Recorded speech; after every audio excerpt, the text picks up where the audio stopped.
everyone, and welcome back to Mariana Mas Books. My name is Mariana, and today I am here with a 5, 4, 3, 2, 1 tarot tag by KellyBear. I am currently remodeling my house, so my stuff is all over the place, so I had to improvise a setup. So I'm sorry if there is anything amiss. So the purpose of the tag, I'm pretty sure if you've seen this video, you've already seen the tag, but we have to share 5 tarot decks in whatever category we choose.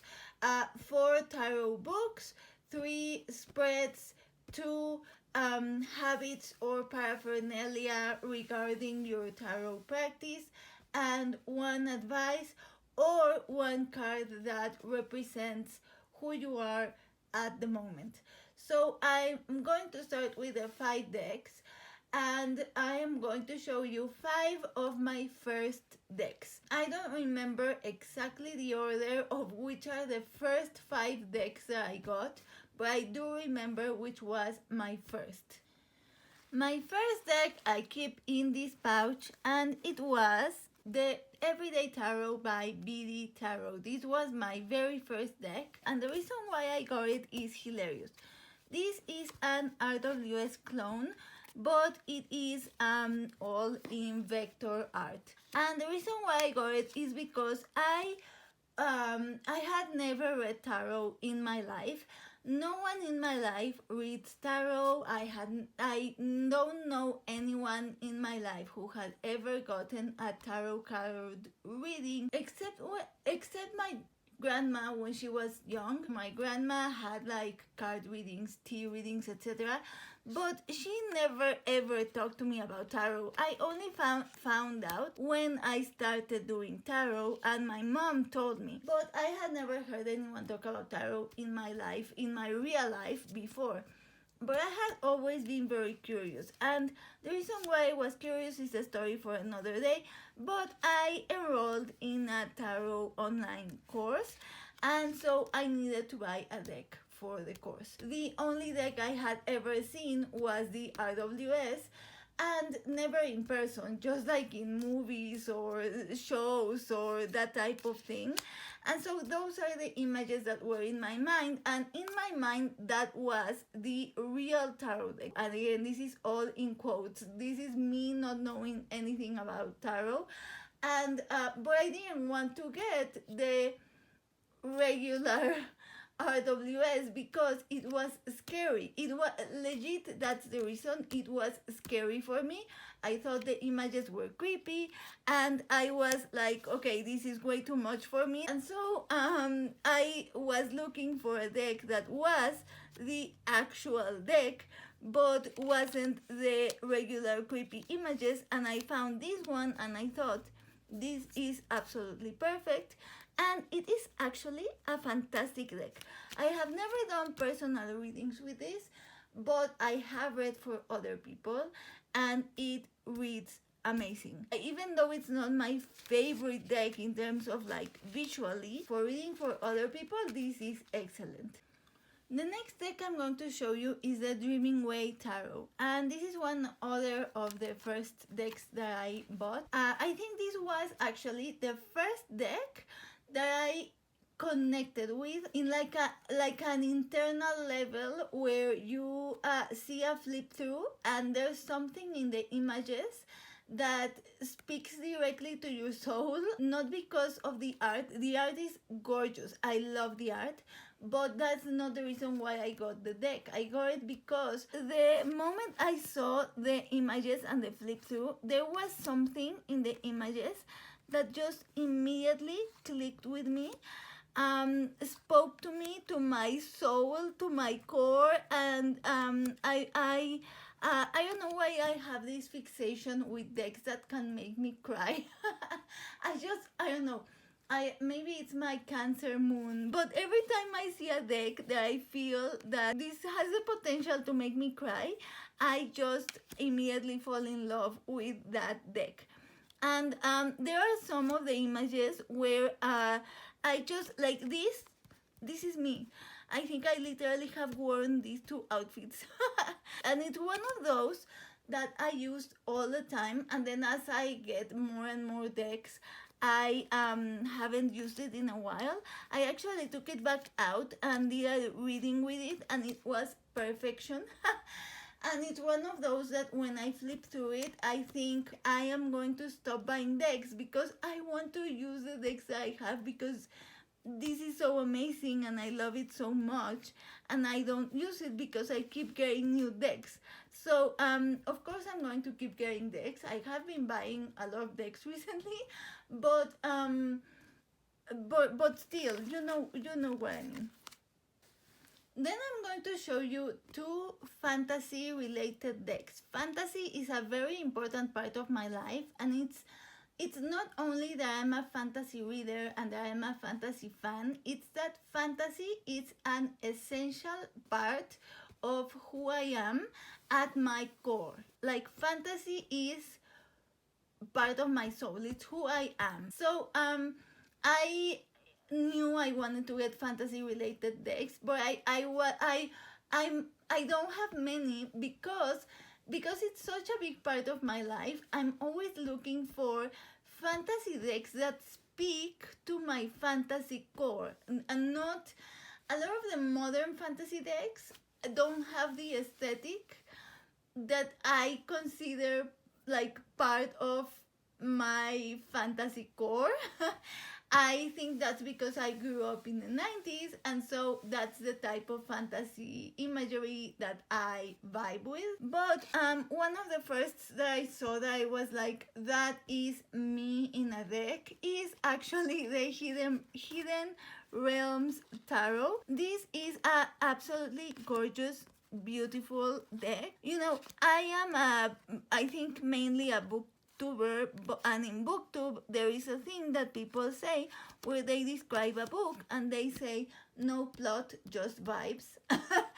And if I could like translate that to a deck, this would be my no plot, just vibes deck, because it's not really like traditional. It's not Marseille, it's not Pips, it's not RWS, it's its own thing. I mean, it is RWS, it's based on the RWS meanings, but the imagery is not traditionally RWS. And so it's, you know, no plot, just vibes. The vibes of this deck are perfection. Yeah, I knew I had to get this deck whether I read with it or not. And actually, I have been taking a Marseille course that has taught me to see cards in a different way.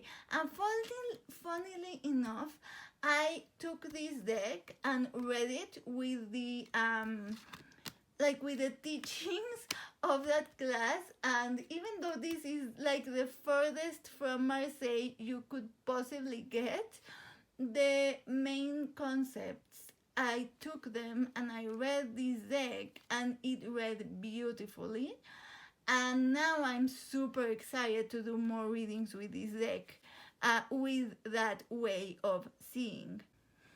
The next fantasy deck I'm going to show you is the Heaven and Earth Tarot. And I bought this deck.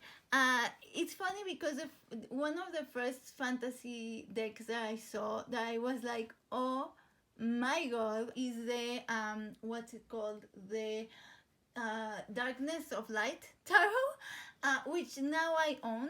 But at the moment where I discovered it, it wasn't in print, and so I couldn't get it. And I saw this one and I thought, even though, I mean, the art is not really similar because this is more like a digital art type deck, the vibes are very similar in that it is kind of like this dark Game of Thronesy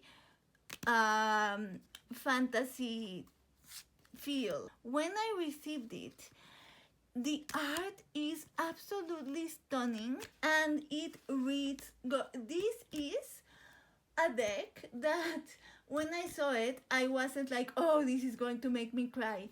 But this deck has made me cry big time. This deck has given me the two most poignant readings I have ever had in my life, where even once I talked with my sister about one and I just cried and cried. This is a deck that I was using a lot when I was going to grief therapy, and it gave me some really amazing readings. I even took this one of the readings to my therapist once because it was just it involved the Three of Wands, and I can't even talk about it because yeah. So the Heaven and Earth Tarot, really good deck. Finally, I'm going to show you the Wise Dog Tarot. I have talked about this tarot a lot in my channel when I do tarot videos. I even have a walkthrough of this deck where I talk about my experience using it and some of the readings I've done with it. And this is actually the first deck I ever did a reading with, because I showed you the Everyday Tarot. This was my first deck, but I was using this as like a study deck, so I never actually threw cards. Like, I would just go through the cards, look at them, and for the longest time I was with my course, and then I kept watching YouTube videos, tarot videos of people reading, and like instructional videos about the tarot. When I received this deck, one day I was super nervous about a work meeting, and I saw the deck and I was like, you know what? I'm just going to throw some cards, because like I'm never going to learn if I don't actually do a reading. So this was actually the first deck I ever did a reading with, and it was a great reading, and it was the only deck I used to do readings for others with. Like, I read for so many people with this deck, because also, you know, a lot of people in my life, as I said, don't do tarot, but when I started learning, they were curious about getting the readings, and they were also, like me, scared of the tarot. And this deck is very good for someone who is scared, because it's full of adorable doggies. And this is a deck I want to try again, because with this new way of reading that I learned and that I am now incorporating to all my practice, I don't know how good this deck would work, but I want to try it because I'm curious. Next, we are speaking about 4 tarot books, and I will admit I don't read a lot of tarot books, but I'm going to talk about 2 that I have read and loved that are very different. I'm going to talk about one guidebook for a deck, my favorite guidebook for a deck, and I'm going to talk about one that is on my TBR that I actually own, and I will talk about it when I talk about it. So the first book I'm going to talk about is my absolute favorite. It's my personal tarot Bible. Mind you, I haven't read a lot of tarot books, so keep that in mind, but changed absolutely how I was reading, how I saw the cards, the decks I was interested in, the style of reading I was interested in, the way I see tarot, the way, like, everything changed when I read this book. Like, I fell in absolute love, head over heels. I had already fallen in love, but after reading this book, I just fell deeply in love with the tarot, and that is Tarology by Enriquez. If you have never read that book, I highly recommend it, but with a warning. This I would describe as absurdist nonfiction. I won't get tired of saying that phrase, because nothing makes sense, but at the same time, everything makes sense. It completely blows your mind away and changes the way you see tarot.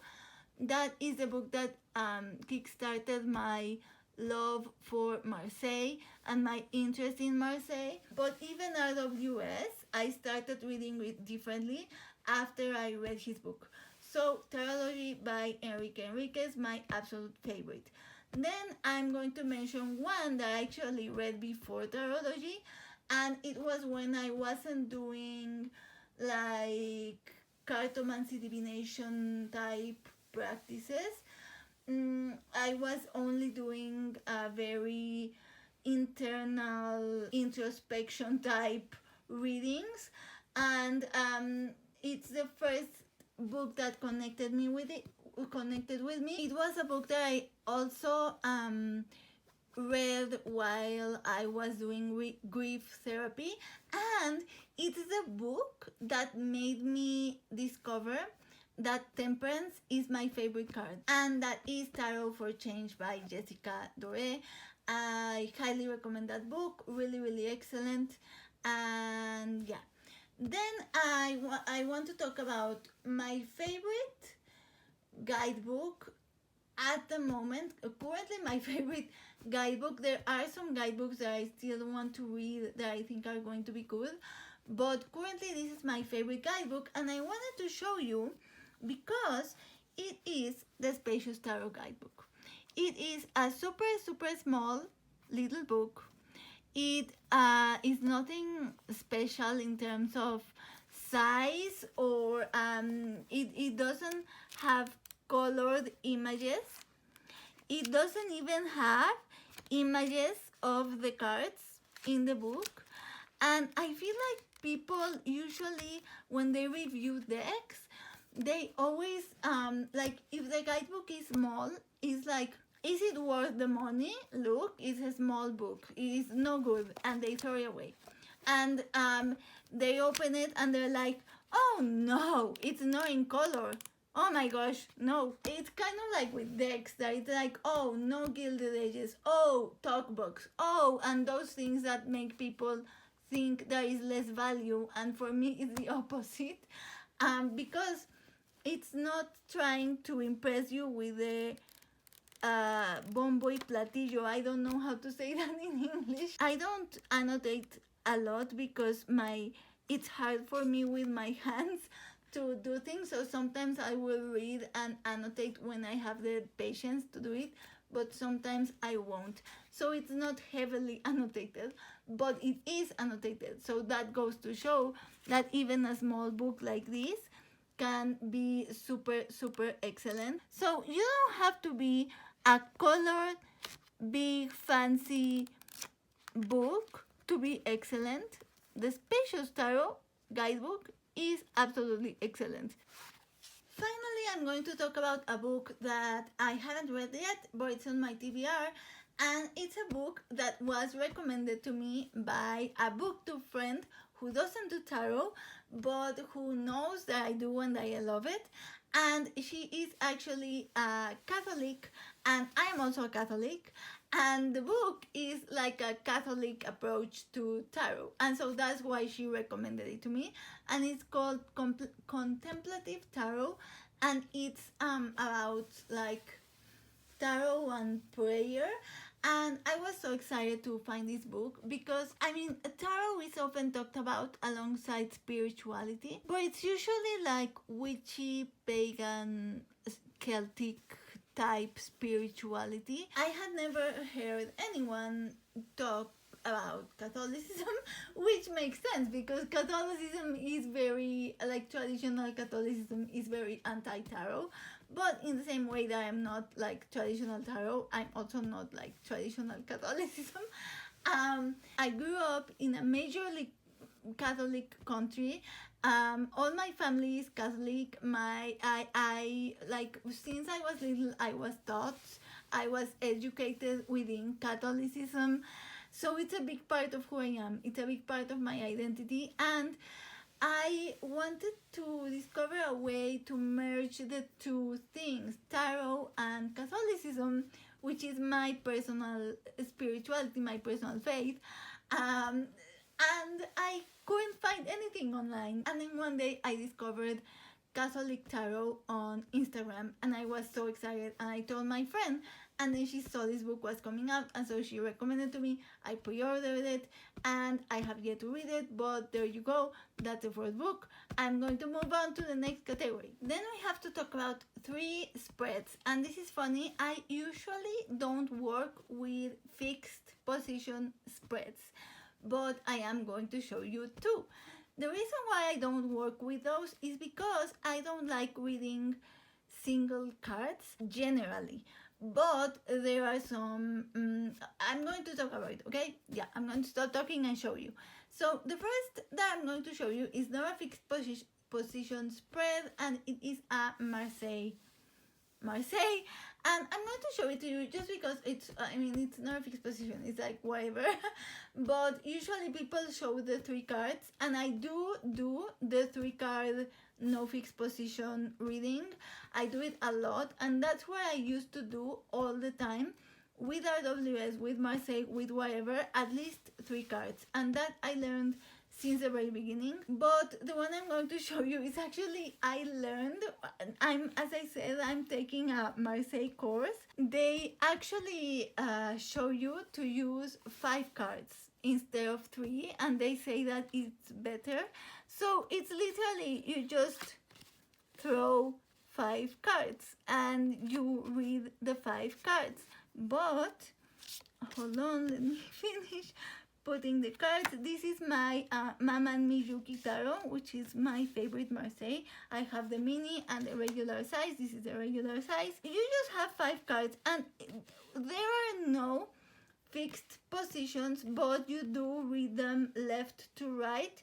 So if you have like a specific situation, this would be the beginning of the situation, and this would be the ending of the situation. I'm not going to do a full reading. This is just the way you read, like 5 cards left to right. And the reason why you do 5 cards is because for the method that they teach, you can get a fuller story with 5 cards than if you just do 3.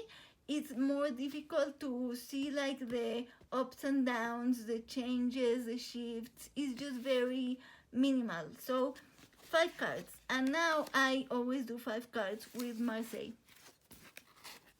So this is a Catholic prayer, but I'm going to explain the spread in a way where you can adapt it to any spirituality or non-spirituality. Like you could really do this spread. So please don't skip this part.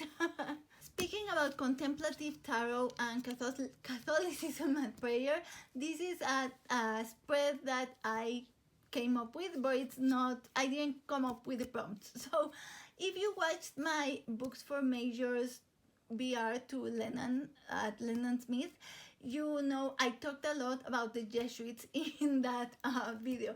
I'm not going to go in depth, but Jesuits are a big part of my life, and Jesuits are a Catholic order.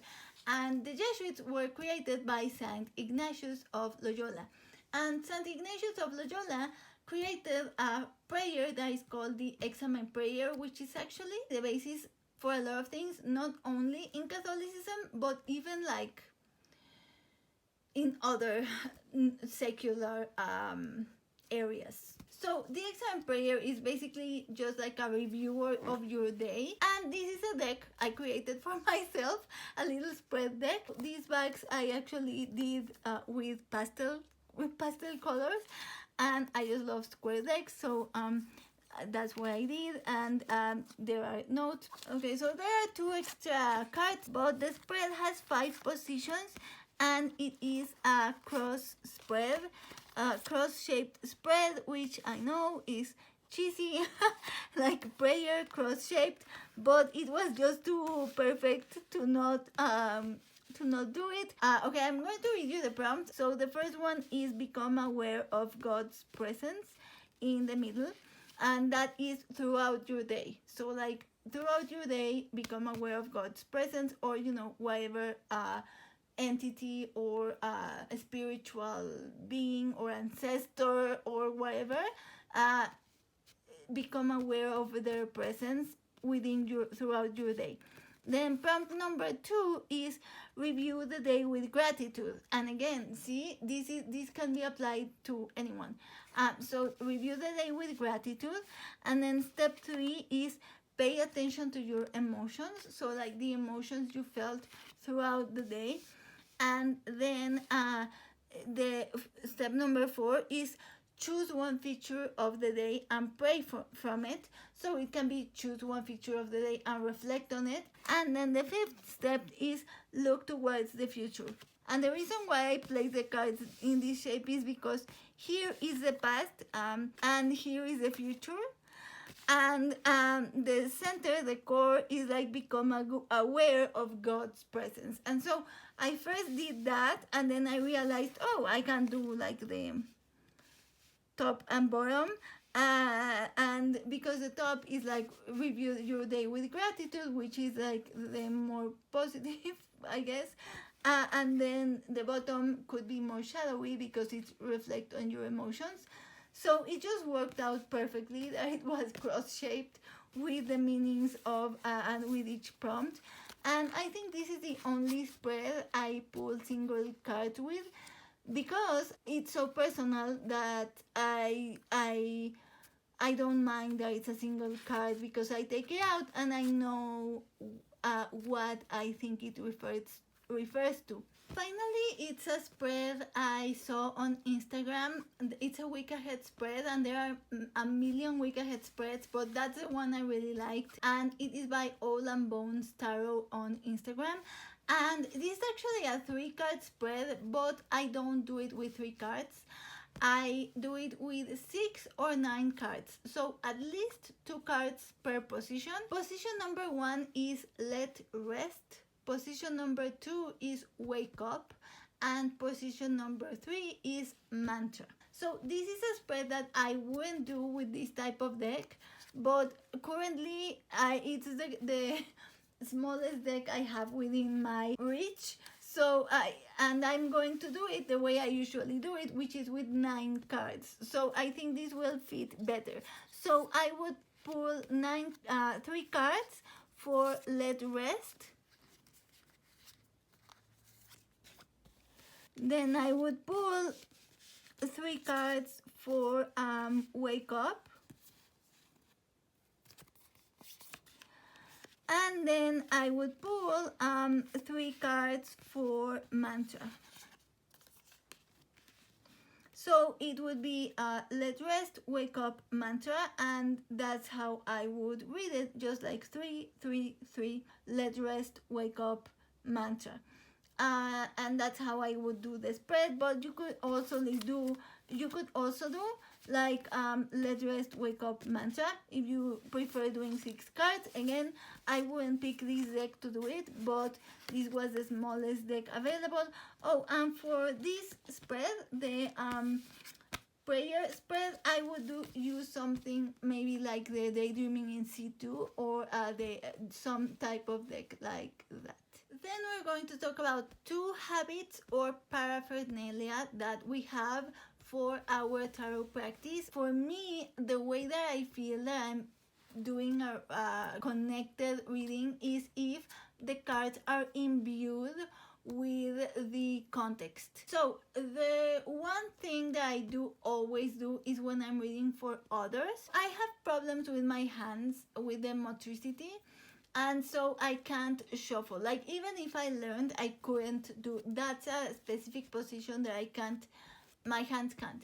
So what I do to shuffle cards is that I deal them. I have explained this in other videos. And so while I am dealing the cards, I have the person tell me about what it is that they want me to read, because I feel that while they are doing that, and because I am dealing the cards, like I'm dealing one by one, I feel like the deck is absorbing that context of the person, and so it will show me the cards that need to be shown according to the person. So that would be my main one, is the dealing while the person is telling me their story, or dealing while I am in the particular situation where that I want to read for myself.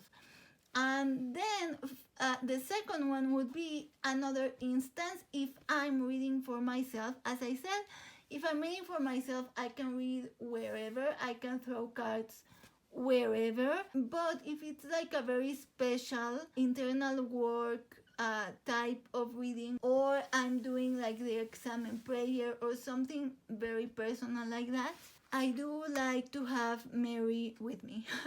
This is, I was looking for an image of Mary, but most of the images are very, she's like looking down, she's in a very meek posture. So I was looking for like a strong image of Mary. And so I printed it out. I found it on Pinterest. What I hate about Pinterest is that people never link to the original image.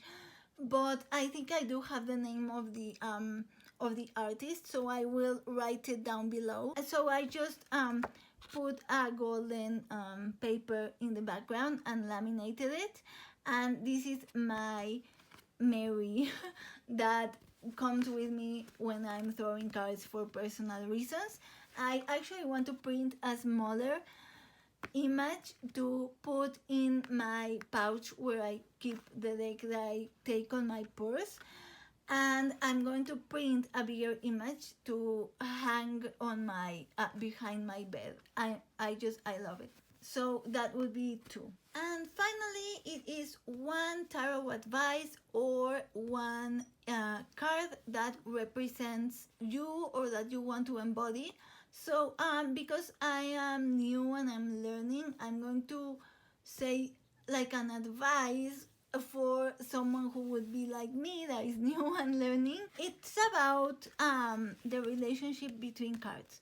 So it's keeping in mind the relationship between cards while you're doing a reading. I started doing that very early on, because even though I started with RWS, which people usually associate Marseille with directionality and with keeping in mind the relationship between cards, but you can do it with any deck. And even though I started with RWS, I started watching Tom Benjamin's channel almost right after I started learning, and he talked about the directionality, and so I started doing that because it made sense, but with every deck. I didn't even read Marseille at the beginning. So I wanted to show you, like, you could do it with anything, because it's not only about like directionality, it's the whole relationship of the cards and how they work with one another. So for instance, I just picked random 3 cards from the Hidden Realms Tarot, which would be like a harder deck to think about in that sense. But here it's very clear to me, like right from the get-go, you have this really severe image that is looking back and looking straight at you, but looking that way. And this card is very, very different from these 2 in color schemes. So these 2 are lighter and this is more dark. So that's another relationship, right? So it's like it starts dark, then gets lighter, then gets even lighter. And if we take into consideration of left to right, then you can think about there's something towards the past that is very severe, but like towards the future it gets lighter. That is a relationship between cards. And I mean, there are many things. I'm not going to do a full reading, but that would be my advice, is with any deck you're reading, with any reading you're doing, you can take into consideration relationship between cards. It's not just for Marseille, and it's not just about the directionality. Just in general, how are the cards interacting? I feel like when I heard Tom Benjamin say that, it unblocked like a whole world of reading tarot for me. So that would be my advice. That would be it for today. I feel like my tarot videos are even longer than my book videos, and that is something hard to do because I always make long videos. So I will leave it at that. Thank you so much for watching. Thank you so much for KellyBear for creating the tie. It was so fun. I've been having so much fun watching everyone's video responses. I hope you're having a good week, and as always, happy reading. Which is a goodbye I started saying because I did booktube, so it was, oh, happy reading, and then I realized that it also works for tarot because it's like happy card reading. So yeah, I'll shut up now. Happy reading.